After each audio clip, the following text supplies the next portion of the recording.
Welcome back everybody. एक बार फिर से खुशामदीद कहते हैं आपको सबकी सोच में। और अभी हंसते हैं हम बड़े इंटरेस्टिंग टॉपिक के बारे में बात करने लगे हैं। बड़ा ही यूनिक टॉपिक है, वो है जी हाइब्रिड लर्निंग की दिलचस्प मौजू है हमारे पास आज, जहाँ पे आप थोड़ा सा आपको समझाती चलूँ कि ये हाइब्रिड लर्निंग होती क्या है। इसमें बेसिकली होता ये कि कुछ स्टूडेंट्स जो होते हैं वो क्लासेस में पर्सनली वो लाइव इंटरेक्ट कर सकते हैं अपने टीचर के साथ, वो वहीं पर शरीक होते हैं और वो क्लासेस ले रहे होते हैं। लेकिन एट द सेम टाइम आपके पास कुछ ऐसे स्टूडेंट्स भी होते हैं जिन्होंने ऑनलाइन ज्वाइन किया होता है और वो क्लास उस तरह से ले रहे होते हैं ऑनलाइन।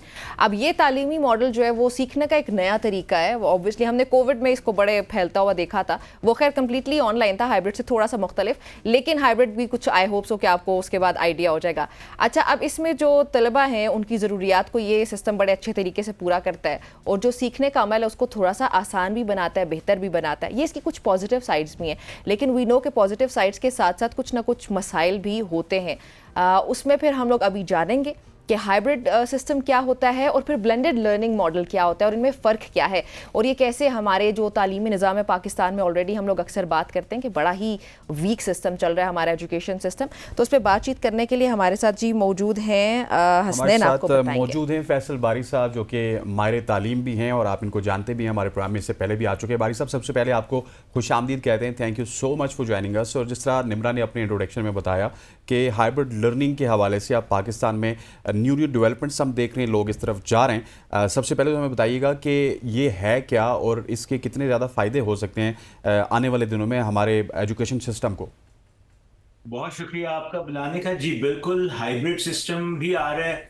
उसमें दो तरह की लर्निंग है। एक तो ये जो मेंशन किया कि कुछ लोग क्लास में होंगे और कुछ क्लास से बाहर होंगे, जो कि इंटरनेट के जरिए शामिल हो सकते हैं। लेकिन दूसरी चीज जो होती है वो होता है कि सिंक्रोनिक, कुछ सिंक्रोनाइज्ड होगा और कुछ एसिंक्रोनिक एलिमेंट भी आ जाएगा।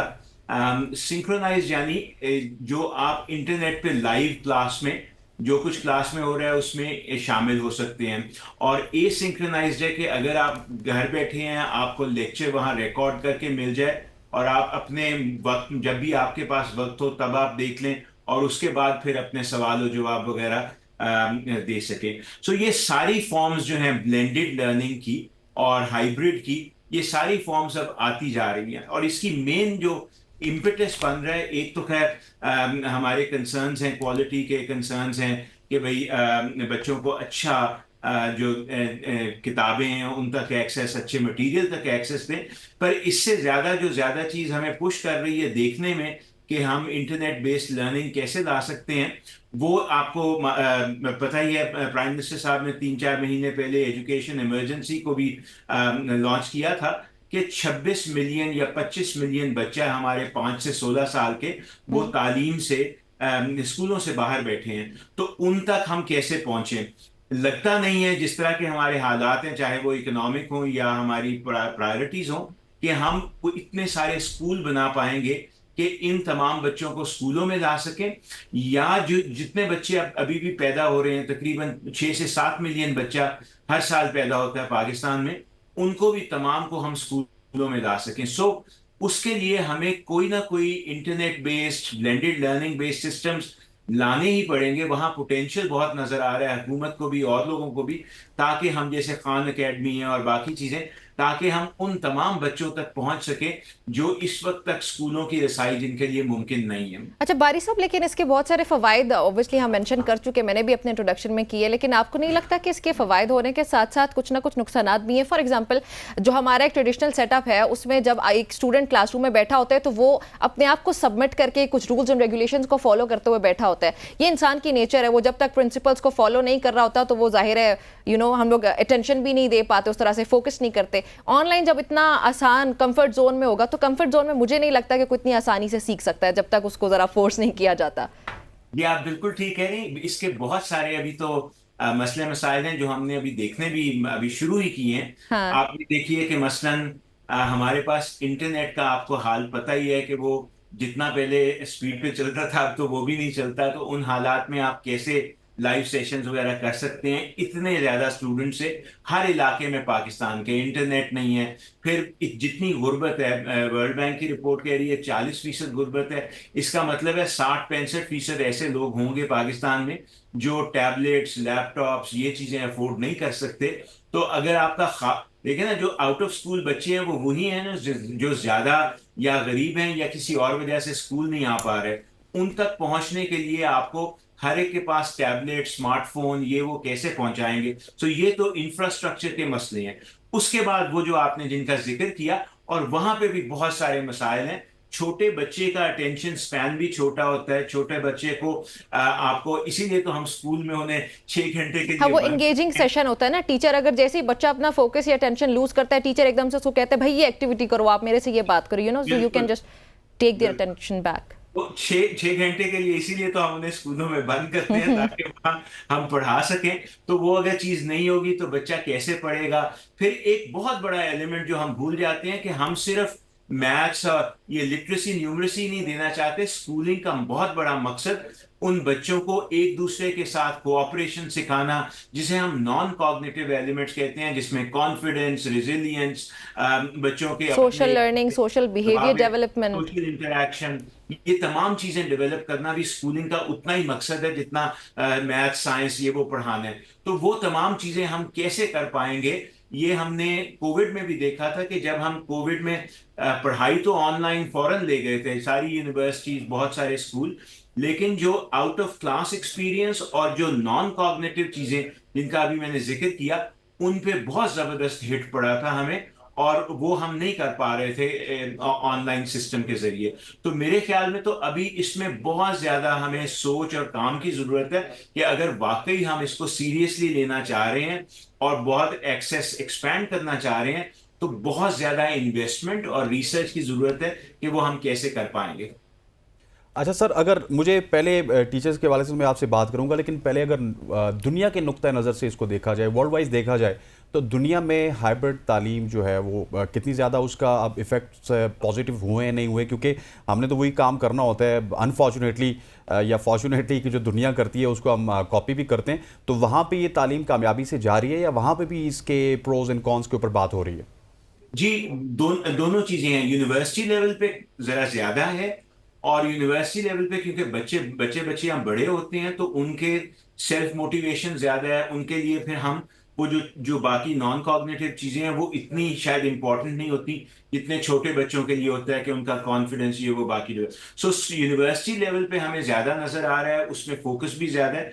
स्कूल लेवल पे बहुत कम है अभी तक। स्कूल लेवल पे ज्यादातर जगह यही सोचा जा रहा है कि स्कूल हमें फिजिकल बनाने पड़ेंगे, जहां हम बच्चों को ला सकें। क्योंकि और उसमें आप हाइब्रिड ला सकते हैं, यानी कुछ एलिमेंट, मसलन होमवर्क वगैरह आप ऑनलाइन कर दीजिए, कुछ और चीजें ऑनलाइन कर दें कि वो बच्चे घर जाके भी सीखते रहें। कई बच्चों के घरों में हालात ऐसे नहीं होते जैसे बाकियों के हैं कि वहां पे अंग्रेजी, उर्दू किताबें मौजूद हों, ये वो, तो उनको आप ऑनलाइन एक्सेस बहुत सारी चीजों को दे सकते हैं। पर वो सप्लीमेंट बन जाता है स्कूल का, एक लाइव जिंदा टीचर जो आपको मोटिवेट कर सके, इंस्पायर कर सके, जो आपको अच्छे बुरे के फर्क सिखा सके। वो तकरीबन सारी दुनिया में अभी तक तो यही है कि ज्यादा फोकस फिजिकल स्कूल्स और तालीम पे है, और हाइब्रिड जहां आया है वहां पे ज्यादातर सप्लीमेंट के तौर पे आया है, सब्स्टिट्यूट के तौर पे नहीं आया। हम, मेरा ख्याल है, अब जो हुकूमत का मुझे अभी तक समझ आई पिछले कुछ महीने में, जो वो वहां जहां जाना चाहते हैं वो सब्स्टिट्यूट के तौर पे देख रहे हैं कि बजाय स्कूल के अगर हम सिर्फ ऑनलाइन ये इंटरनेट बेस्ड प्रोवाइड कर सकें, तो क्या इससे हमारा जो आउट ऑफ स्कूल का और नाखानदा बच्चों वगैरह का मसला है वो हल होगा? तो मुझे लगता है कि वहां पे तो अभी दुनिया में कहीं ऐसा नहीं हुआ। कभी हो जाए तो उसका मैं कह नहीं सकता। हो सकता है पाकिस्तान पहल करे इसमें, क्योंकि हमारी आउट ऑफ स्कूल चिल्ड्रन की प्रॉब्लम बहुत बड़ी है। लेकिन फिलहाल ऐसा कोई मिसाल हमारे सामने मौजूद नहीं है। लेकिन एक और मसला भी जो मुझे लगता है फैसल साहब बहुत बड़ा होने जा रहा है, अगर पाकिस्तान इस सिस्टम की तरफ आता है, हाइब्रिड सिस्टम की तरफ या ब्लेंडेड सिस्टम की तरफ, तो जो दूसरा बड़ा मसला मुझे लग रहा है वो इंटरनेट से मुतालिक है। यहाँ पे हमारी ज़्यादातर पॉपुलेशन ऑलरेडी इलिटरेट है। I am talking about parents.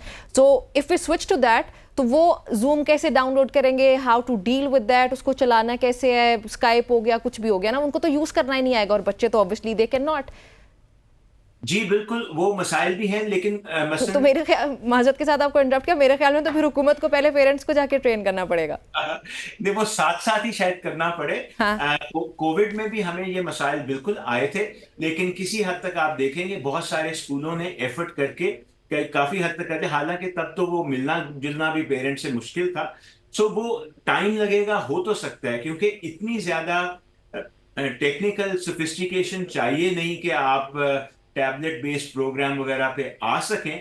बहुत सारे बच्चे ऑलरेडी, आज के बच्चे जो हैं खासकर, वो ऑलरेडी क्योंकि इस एज में पैदा हुए हैं तो उनको काफी, बड़ों को मुश्किल ज्यादा होती है। सो अगर आप 25, 30, 35 से ऊपर के साल के लोग देखेंगे, तो क्योंकि वो जब पैदा हुए थे तो ये चीजें इतनी थी नहीं, तो उनको ज्यादा मुश्किल होती है कई दफा ये समझने में, उसको इंटरनलाइज करने में। छोटा बच्चा जल्दी जाता है। तो हो सकता है हम एक्चुअली बच्चों से ही शुरू करें और उनमें ये फैसिलिटी आए, तो वो भी अपने माँ बाप को थोड़ा बहुत सिखा दें कि वो कि जवानों को पीरों का उस्ताद कर वाली बात हो। हाँ। क्योंकि वो दूसरी तरफ से आना शायद ज्यादा मुश्किल हो। I agree. लेकिन मेरे ख्याल में मैं वो केजी वगैरह के लेवल की बात कर रही थी, वो थोड़ा सा वो वहां नहीं हो सकता जी, अब वहां हाँ नहीं। इम्पॉसिबल है, तो वहां पे तो फिर पेरेंट्स को ही करना पड़ेगा, और फिर पेरेंट्स को जी, गाइड करना भी एक बड़ा टास्क होने जा रहा है गवर्नमेंट के लिए। वहां तो होना भी नहीं चाहिए ना। बच्चा इतना छोटा होता है कि उसको आप स्क्रीन पे, अनलेस वो गेम खेल रहा हो, हाँ हाँ, उसको आप फोकस भी नहीं करवा सकते। बिल्कुल। और तो ये फिर आप खाना, हायर लेवल्स के लिए रेकमेंड करेंगे बारी साहब? बिल्कुल आप ये देखिए ना, काफी एविडेंस अब तो मौजूद है। अभी जॉनसन हेड की किताब भी आई है ना, एंग्शियस जनरेशन। वो तो अब बहुत ज्यादा एविडेंस है कि छोटे बच्चों को स्क्रीन टाइम उनका या बहुत लिमिटेड या होना ही नहीं चाहिए, वरना उनका खेल कूद और बहुत सारी एक्टिविटीज और जो मेंटल डेवलपमेंट है उस पर बहुत ज्यादा इम्पैक्ट आता है। सो हमें इस डायरेक्शन में बिल्कुल भी नहीं जाना चाहिए कि केजी या छोटी उम्र का बच्चा 5-6 घंटे रोज के वो स्क्रीन के सामने बैठा हो। ये तो उसकी सेहत के लिए, उसकी दिमागी डेवलपमेंट के लिए मेरे ख्याल में बहुत बुरा होगा। अच्छा बारी साहब, आप खुद क्योंकि एजुकेशन से ही ताल्लुक़ रखते हैं और इस्लामाबाद में भी इस मॉडल के ऊपर बहुत सारे इदारे काम कर रहे हैं, लेकिन जब हम टीचर्स के साथ बैठते हैं तो एक इनसिक्योरिटी टीचर्स में भी पाई जाती है कि हम हमारी जॉब्स का क्या होगा, क्योंकि जब हाइब्रिड सिस्टम आ गया तो बहुत ज़्यादा जॉब्स कट हो जाएंगी। उस इनसिक्योरिटी को किस तरह से एड्रेस किया जा सकता है, गवर्नमेंट लेवल पे या फिर इदारों के लेवल पे? अब इसमें दो तीन इसके जवाब है। एक तो ये है कि जी देखें, असल में तो हाइब्रिड से नहीं, जो एआई आना है ना, एआई का डर ज्यादा है, जो आर्टिफिशियल इंटेलिजेंस है, क्योंकि उसमें रूटीन टास्क सारे जो हैं वो बंदे से लेके मशीन को दिए जा सकते हैं। सो वहां डर ज्यादा है। और अब ज्यादा, जैसे मैंने खान अकेडमी का जिक्र किया, उन्होंने भी एआई इसको इनकॉर्पोरेट करना शुरू कर दिया है अपने प्रोग्राम्स में। तो वहां वो टीचर की जरूरत आहिस्ता आहिस्ता कम हो रही। लेकिन जो खान का भी अपनी किताब है, सलमान खान की, अभी तो फिलहाल तो वो यही आर्ग्यू करते हैं कि टीचर ऑब्सोलीट नहीं हो सकता, क्योंकि टीचर और बहुत सारी चीजें देता है बच्चों को। तो वो ये नहीं करेक्ट। होगा कि ये इन चीजों के आने से टीचर जो है उसकी जरूरत खत्म हो। हाँ, उसका रोल थोड़ा सा चेंज हो सकता है, हो जाए। फिलहाल तो वो ये आर्ग्यू कर रहे हैं, लेकिन आप बिल्कुल ठीक कह रहे हैं, इसका डर भी बहुत है और किसी हद तक वो डर गलत भी नहीं है। आगे आगे जैसे हम जाएंगे तो हमारे प्रोग्राम इतने सोफिस्टिकेट हो सकते हैं कि लोग समझे कि भाई मैथ अगर वो ऑनलाइन बेहतर पढ़ सकता है तो फिर टीचर का क्या क्या जरूरत है। लेकिन मेरा भी यही ख्याल है, शायद मैं भी बूढ़ा हूं, उम्र ऐसी है, मेरा भी यही ख्याल है कि ये बहुत बड़ा लॉस होगा अगर हम टीचर की वैल्यू या टीचर की जरूरत को इस बेसिस पे कम कर दें कि जी मैथ तो हम कोई किसी और तरह पढ़ा लेंगे। एग्जैक्टली। टीचर बहुत सारी चीजें करता है, वो इंस्पिरेशन भी होता है। आप खुद सोचिए, मैं बता सकता हूँ, मेरे बचपन में, स्कूल में, कॉलेज में, अब तक मुझे याद है वो तमाम टीचर जिन्होंने मेरी जिंदगी को बहुत ज्यादा शेप किया। आपके भी कुछ टीचर ऐसे जरूर होंगे जिन्होंने आप पे बड़ा। बारी साहब, what do they say, they are not the kings but they are the king makers. बिल्कुल बिल्कुल हैं, वो इंसान तो हम बनाते उस हैं। चीज से बहुत ये पीछे हट जाएंगे ये अगर ये सिस्टम आता है तो। जी बिल्कुल, अगर ये पूरा इस तरह आया कि जहां टीचर को डिस्प्लेस किया जा रहा है, तो वो न सिर्फ ज्यादती होगी, गलत होगा, उसके नतायज भी अच्छे नहीं आएंगे। ठीक हो गया। अच्छा बारी साहब, मुझे ये बताइएगा कि जितनी हमने डिस्कशन की है, प्रोज एंड कॉन्स के ऊपर भी बात कर ली, फ्यूचर के हवाले से मुझे बताइएगा कि फ्यूचर में क्या ये हाइब्रिड ड्रिलिंग मॉडल या फिर हाइब्रिड एजुकेशन मॉडल पाकिस्तान में आपको इम्प्लीमेंट होता हुआ नज़र आ रहा है, और किस हद तक स्पीडी तरीके से हम इसकी तरफ जा रहे हैं? मुझे लगता है जी कि बिल्कुल आ रहा है, बहुत सारी एफर्ट्स हो रही हैं, ट्राई बड़े करेंगे, हुकूमत भी ट्राई करेगी, प्राइवेट सेक्टर में भी ट्राई होगा कि किसी तरह इसको जितना ज्यादा लाया जा सकता है लाया जाए। और मेरे ख्याल में उन एक्सपेरिमेंट्स में हर्ज कोई नहीं।